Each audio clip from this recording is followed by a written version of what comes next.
Hey everyone, Ashley Josephine here. Today I want to talk about breathing. So it's been brought to my attention lately and I've been reminded about how difficult breathing really can be for beginners to yoga. And it sounds really funny and kind of dumb, honestly, but it's really true. I've seen a lot of new students lately who have commented to me that the hardest thing for them to really get down is the breathing. And breathing is really fascinating and very interesting and also very complex in our bodies. So when we breathe, we have the function of breathing that happens automatically. We don't have to think about it. That's what keeps us alive. But breathing is the one system in our body that we also have direct control over. So, although it happens automatically, we can directly control our breath. And when we directly control our breath, we're able to work with other systems in the body, influence other systems in the body, that's the word I was looking for. And this includes the endocrine system and the heart rate and the circulatory system. And all of that is adjusted according to how we breathe. So if you think about the heart, there's nothing that we can really do to control the heart beating. It just happens automatically. And our breath happens automatically as well. We can breathe and not think about it. But when we start to control the breath, we actually start to control the different chemicals that are released from our brain that are going into our bloodstream, which controls our entire chemistry and is why yoga is so powerful, really. I say this often, yoga is so powerful because of the breath. We can do these physical poses and postures, but at the end of the day, let's be honest, it's just stretching, right? And it feels great and that's awesome, but when you add the breath to yoga, that's when you're really starting to get the cumulative benefits of both the stretch, but also of the different physiological changes that are happening within your body on the inside, the chemicals in the brain and in the bloodstream. That's when you really start to see some really lasting change. And this is a lot of the research that's being done and being published as of late, and that's continuing on. Scientists are finding that yoga is really, really, really helpful in healing a lot of different things. And it involves the breathing and the stretching and a lot of mindset work and meditation. So I just want to go through some simple breathing with you, just so that if you are a beginner, you have this little tutorial on how to breathe in a yoga class, and you can feel better equipped when you walk into the yoga class so that you have your foundation and you can work from there.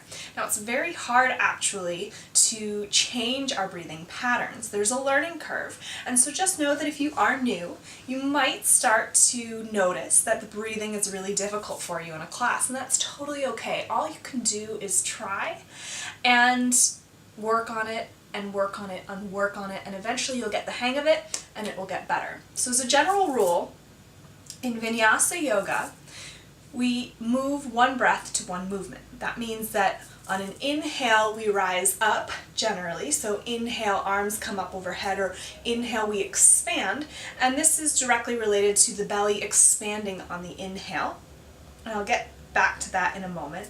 And on our exhale we contract or fold over or bend. So like inhale mountain pose, arms up overhead, exhale forward fold. So let's talk about that expanding and contracting of the belly. If you place your hand on your belly and you inhale, notice if your belly shoots out or if it goes back in. So in yoga, we want to make sure that the belly is expanding on the inhale, but a lot of people actually breathe opposite, and when they inhale, their belly goes in. If that's you, that's totally okay. Just know that you want to work on reversing that. When you inhale and expand, you're able to get more air into the body. You're actually increasing your lung capacity in that way. When you're inhaling and your belly contracts, your breath is staying up in the chest. It's a very shallow breath, and you're not able to get a whole lot of air into your system. When you get more air into your system, when you take those longer, deeper breaths, that's what's actually activating some of the parasympathetic nervous system, what helps calm you down. If you're not taking those big breaths, then you're never going to calm down because your breath is staying up in the chest and you're not letting your brain know that it's okay to come down, to calm down, to relax and chill out. So that's the inhale, expand the belly, exhale, then you pull the belly back in. You'll hear yoga teachers, myself included, say pull the belly button to the spine. We simply mean that the belly button is moving back in towards your back or your spine. Again, try this out. It might take a while to get used to, especially if you're a reverse breather and you breathe in and your belly goes back. So you can practice that throughout your day. Just take 10 deep breaths, put your hand on your belly, inhale, see if your belly can expand, and then pull it back in, see if your belly button can go back towards the spine. So that's your first step in breathing. Second, Ujjayi breathing. This is the most common breath used in yoga poses, in yoga classes, Vinyasa classes specifically. Ujjayi is often a breath that, well, let's be honest, yoga teachers call it a lot of different things. You'll hear oceanic breathing, so it sounds like the waves. You'll hear Darth Vader breath. You'll hear audible breathing. You'll hear a lot of different words to describe this Ujjayi breath. Ujjayi is a Sanskrit term that actually means victorious. So it's a victorious breathing, and if you take that adjective and you think of this breathing as victorious, it actually totally changes the way that you breathe and perform your poses in your class. Your mindset changes about this type of breathing. So for Ujjayi, think of blowing on a mirror, like you're trying to fog up a mirror. You go, right, if you're right up against the mirror. So it's that type of breath that we want to work with on the exhale, but we don't want to open the mouth. So on your inhale, you inhale through your nose with your mouth closed. And that makes a sound. That's probably a little bit easier for most people. As you inhale through the nose, your belly expands, you make a sound. Now the exhale with the mouth closed out through the nose is a little bit harder for beginners. And that's where you do that but with the mouth closed, so you actually constrict the back of your throat. So you inhale, and then on your exhale, and that's where you get that oceanic wave, Darth Vader type adjectives that come in. So give it a try with me. On your inhale through the nose, belly expands. On your exhale, constrict the back of the throat slightly. Imagine that you're fogging up a piece of glass. Let's try again. Inhale. Exhale. One more time. Inhale. Exhale. Now, if you haven't gotten the hang of it yet, that's totally okay. Just keep practicing throughout your day.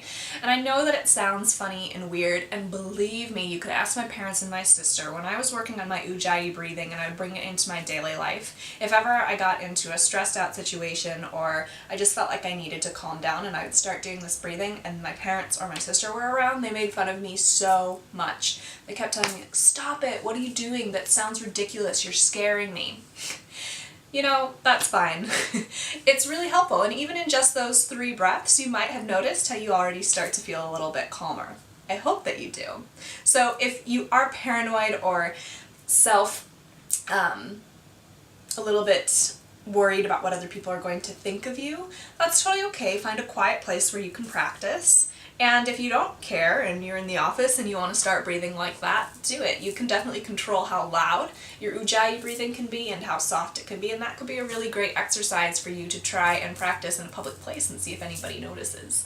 So that's Ujjayi breathing. It's a very basic introduction to breathing, helping you understand that on the inhales we expand, on the exhales we contract, giving you a little bit of a tutorial about how to breathe one breath to one movement in a Vinyasa class. And I hope that this was helpful for you and that you can use this when you go into your next yoga class and feel a little bit more confident about your breathing and about what you're doing. If you ever have any questions about yoga poses, yoga lifestyle, or anything yoga related, please reach out to me. Comment below this video, send me an email, connect with me on Facebook or Twitter. I love this stuff, this is my life, and I want to help you understand and get really great at this practice too. So please do ask me questions. If you ever have any requests, let me know. My name is Ashley Josephine. I'm so happy that you've watched this video, and I'm honored to be your guide. Have a great rest of your day. Namaste.